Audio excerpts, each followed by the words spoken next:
बिश्वनाथ जिल्ला बर' फरायसा आफादनि नैबे हानजा लाइटिं हानजा सुरनाय मोनसे हाबाफारि लानाय जादों।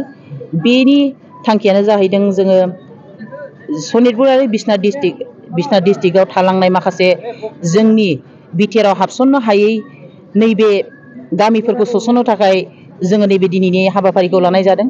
मानोना जोङो बिटिआरनि माखासे दफाफ्राव हाबसननानै थानो लुगैयो आरो जोङो बे हाबाफारिखौ जाफुंनांगौनि थाखायनो दिनैनि बे हानजा सुरनायखौ लानाय जादों। आरो जोङो दानि बिटिआरनि चिफ गोदानै जानाय दाख्लै बावैसो जानाय चिफ मानगोनां हाग्रामा महिलारिखौ गुरैयै खावलायनाय जायोदि जोंनि नैबे थालांनाय गामिफोरखौ जोंनि जिखिनि हाबनो गोनां गामिफोर दङ बेखौ सोसननो थाखाय सारखौ गुरैयै खावलायनाय जाबाय। मानो होनबा जोंबो बिटिआरआव हाबनानै थानो बिश्वनाथ जिल्ला दुलाराय बर' फरायसा आफादा दिनै गासै आसामावनो दिनै नैबे जिथु टर्च लाइट रेलिखौ लानाय जादों। दा बेनि लानायनि गुदि जाहोनानो जाहैबाय थांनाय 2020 मायथाइयाव जे बिटिआर गोजोन गोरोबथा जालांबाय।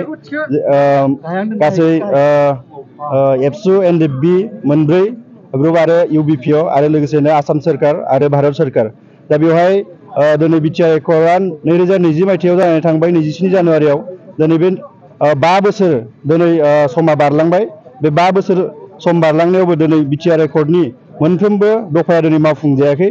बे मावफुंजायै दफाफोरखौ दिनै आसाम सरकार आरो भारत सोरखारखौ जोङो आपिल खालामनानै दिनैनि बे आपिल खालामदों नैबे टर्च लाइट रेलिनि गेजेरजों, जाहाथे नैबे फैबाय थानाय समाव नैबे पार्लियामेन्टआव 125 जि संबिधान जि सोदांनाय, बे सोदांनायखौ लाबोनानै जाहाथे बिटिआर एकर्डनि जि दफाफोरखौ मावफुंनाया जाहाथे फुल फ्लेजेड जायो, खालामनो हायो, खालामो। बेखौ जोङो भारत सोरखारनिसिम जों खावलायहरदों। आरो जोंनि बिश्वनाथ जिल्ला हिसाबै दिनै गोबां गामिफ्रा दिनै बिटिआरआव हाबबावनो दंबावो। जाहाथे बेखौ आसाम सोरखार आरो भारत सोरखारा थाबैनो नैबे गामि सोबावनांगौ जि दङ, बे गामि सोबावनांगौखौ जाहाथे थाबैनो गामिखौ सोयो। बे बिटिआरआव जों बेखौ गुरैयै बिश्वनाथ जिल्ला दुलाराय बर' फरायसा आफादनिफ्राय दिनैनि बे टर्च लाइट रेलिनि गेजेरजों जोङो खावलायहरबाय। नाथाय हाग्रामा बिथाङा बुंदों जे माने बिटिआर सुक्तिखौहाय मावा होननानै। दा मा बुंगोन बे समाव?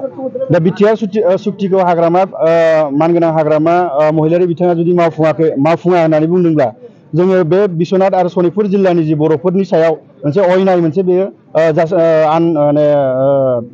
मोनसे बर'फोरखौ अयनाय खालामनाय जागोन। जोङो बेखौ बिश्वनाथ जिल्ला दुलाराय बर' फरायसा आफादनिफ्राय मानगोनां बिटिसिनि दानि जि चिफ हाग्रामा महिलारि बिथांनिसिमबो जोङो बिश्वनाथ जिल्ला दुलाराय बर' फरायसा आफादनिफ्राय जोङो खावलायदों। जोङो बिश्वनाथ आरो सनितपुर जिल्लानि जि बर'फोर, बे बर'फ्राबो जोङो दिनै जोंबो जेरै बिटिसिआव नोङो बर'फ्रा गावनि मोनसे रायजो हिसाबै बा गावनि जायगा हिसाबै जेरै बर' हिसाबै जेरै थांनानै थानो जि खर' दिखांनानै जेरै बर' हिसाबै थांना थादों, जोंबो सनितपुर आरो बिश्वनाथ जिल्लाया जोङो बिटिसिआव हाबनायनि गेजेरजों जोङो बर' हिसाबै जोंबो थांनानै थानो, जोंबो बड'लेण्डआव जोङो थांनानै थानो बा जोङो थानो लुबैयो। दा बेनि थाखायनो जोङो बिश्वनाथ जिल्ला दुलाराय बर' फरायसा आफादनि जानानै हाग्रामा महिलारि सारनिसिमबो जोङो गुरै खावलायहरदों, मानगोनां बिटिसि चिफनिसिमबो, जाहाथे जोंनि बे सनितपुर आरो बिश्वनाथ जिल्लायाव जि थालांनाय आद्रा थानाय जि गामिफोर, बे गामिफोरखौ जाहाथे बिटिआर सोसननायाव मानगोनां बिटिसिनि दानि चिफ हाग्रामा महिलारि सारा जाहाथे